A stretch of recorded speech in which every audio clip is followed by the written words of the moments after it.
So we need to kind of stop and summarize all of the stuff that we have talked about, all the variables that affect temperatures in a different location. And we're going to use that information to help us predict from a map who's hotter, who's colder, who's hotter in summer, who's colder in winter, which places change temperatures a lot, and which ones change temperatures not so much. So we're going to make a summary here in our notebook. This is what I call my temperatures, big ideas. Now this is going to be a reference that we're going to have in our notebook. And remember that our tests, our quizzes, even your final exam this year is going to be open notebook. So we want to label this so that we can find it nice and easily.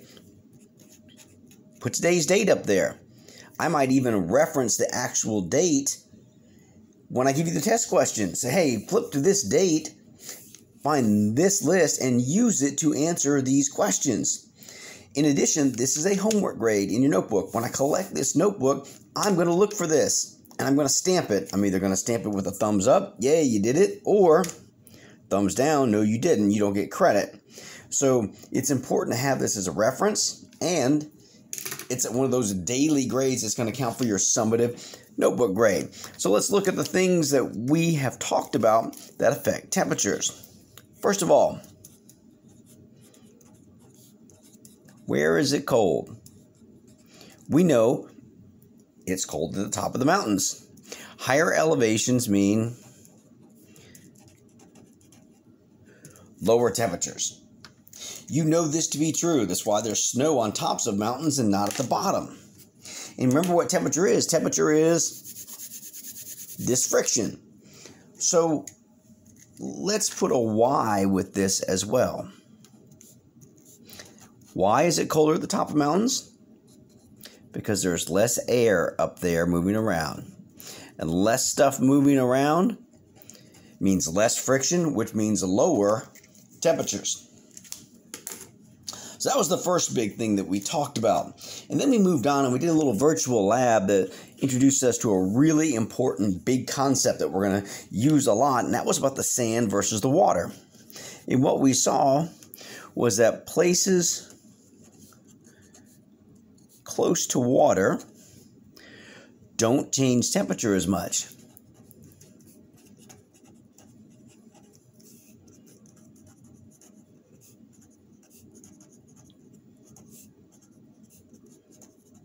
As those away from water. So if you're around a lot of sand, if you're not around water, you can get really hot and get really cold. If you're an island like Hawaii and you're surrounded by water, you're not going to get very hot and very cold. So that means on our map, places like this in the middle of our country, which are surrounded entirely by sand, they're so far from any water at all, they're going to get really hot in the summer and they can turn around and get really cold in the winter. But you take a place like Florida, which is surrounded by water, it's just not going to get really hot and really cold because water does not change temperature very easily. Well, why doesn't water change temperature easily? Well, that's a fancy term that we have that we need to reference. That's because water has a high specific heat. That's that fancy term for how much energy it takes to change something's temperature. And we know it takes a lot of energy to raise water's temperature.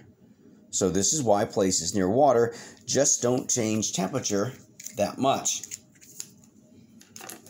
Okay, so the first two big ideas, and we got the explaining why.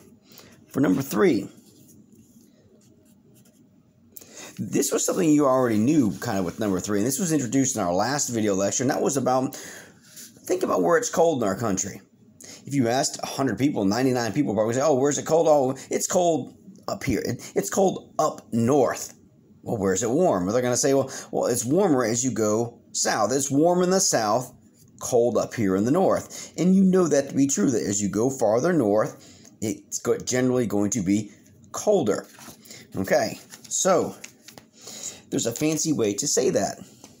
When we talk about going north, measuring how far we're going north, that's latitude. Because that's what latitude does, is measure distance north and south from the equator. So we're going to say the farther away from the equator, which in our country that means going north. But what I'm saying is greater latitude. So the farther away from the equator, the greater the latitude. And that's true either going really far north or going really far south from the equator. That's why the South Pole is so cold, because you're so far from the equator. The farther away from the equator, colder temperatures, and here's a big and. The greater the change between seasons. So there's two things that happen when you go away from the equator. It gets colder, but you also change temperatures more from summer to winter. People that live up here in the north, boy, when winter comes, they pack up their summer clothes and they break out the really, heavy jackets and clothing, because they know it gets really cold compared to what their summers are like. Down here in Georgia, we don't have two wardrobes. We can pretty much wear the same clothes year round. Yeah, we might have to, put on a light jacket, or maybe we don't wear like the skimpiest of summer clothes in the wintertime, but we don't have a huge change from summer to winter. Think about even a more extreme case. You go to Florida. Florida, it's the same season basically year round. It's always warm. So the further south you are, the closer you are to the equator, the less you change from summer to winter. People at the equator have no seasons. It's the same year round. So that begs the question, why? What's so different as you go closer to the equator? Well, the why part, it all has to do with sunlight. And at the equator, the sunlight is very concentrated. But as you go away from the equator, because the Earth is curved, sunlight becomes more spread out.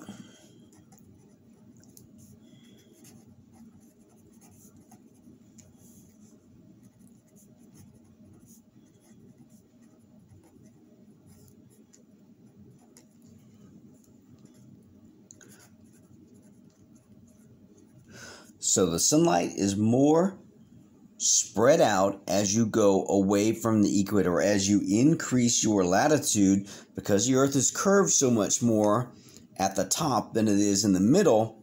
Your sunlight gets more spread out. The more spread out your sunlight is, the less energy you get.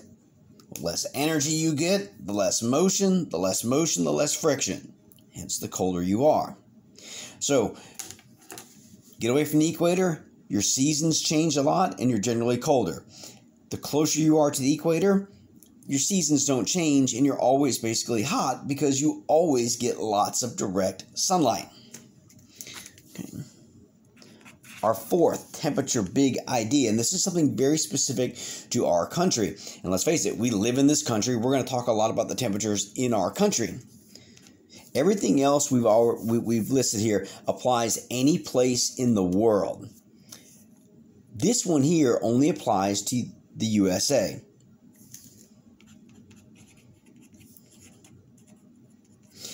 East Coast places on the water change more than West Coast. Now, obviously, we're talking temperatures here. So places on the East Coast change temperatures more than places on the West Coast. And there is a reason for that, a why statement.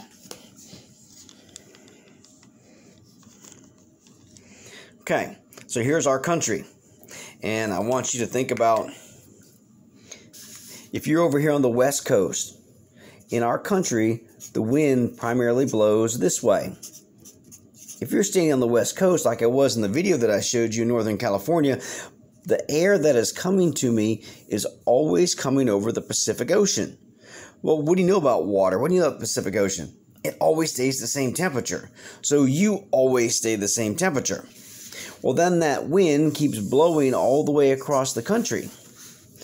And I'm standing on the East Coast. Well, my wind that is coming to me in the summertime is going to be hot because that wind is traveling over land, sand, which can get hot in the summertime.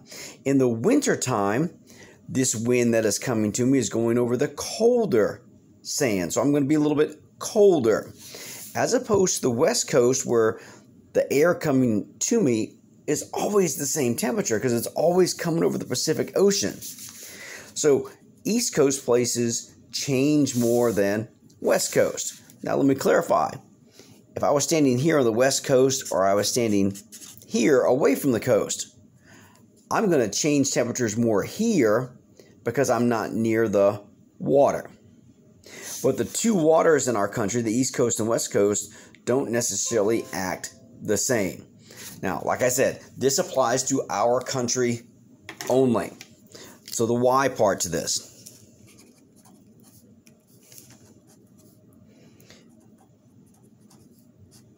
This is because the wind or the air blows from west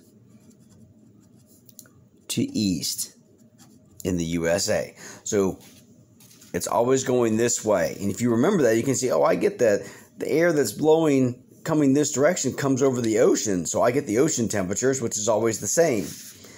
But if I'm over here, I'm getting the land temperatures, which we know the land is going to heat up and cool down a little bit more. All right, so these are our temperature big ideas, and we are going to use these to make some predictions. We're going to take a map like this and these 4 big ideas and say, okay, look at this place versus that place. Which one do you think will change temperatures more or change temperatures less? And we're going to do that now